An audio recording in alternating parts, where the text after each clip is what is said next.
मंदिर के बाहर लिखा एक खूबसूरत सच, अगर उपवास करके भगवान खुश होते तो इस दुनिया में बहुत दिनों तक खाली पेट रहने वाला भिखारी सबसे सुखी इंसान होता।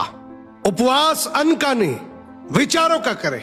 इंसान खुद की नजर में सही होना चाहिए। दुनिया तो भगवान से भी दुखी है।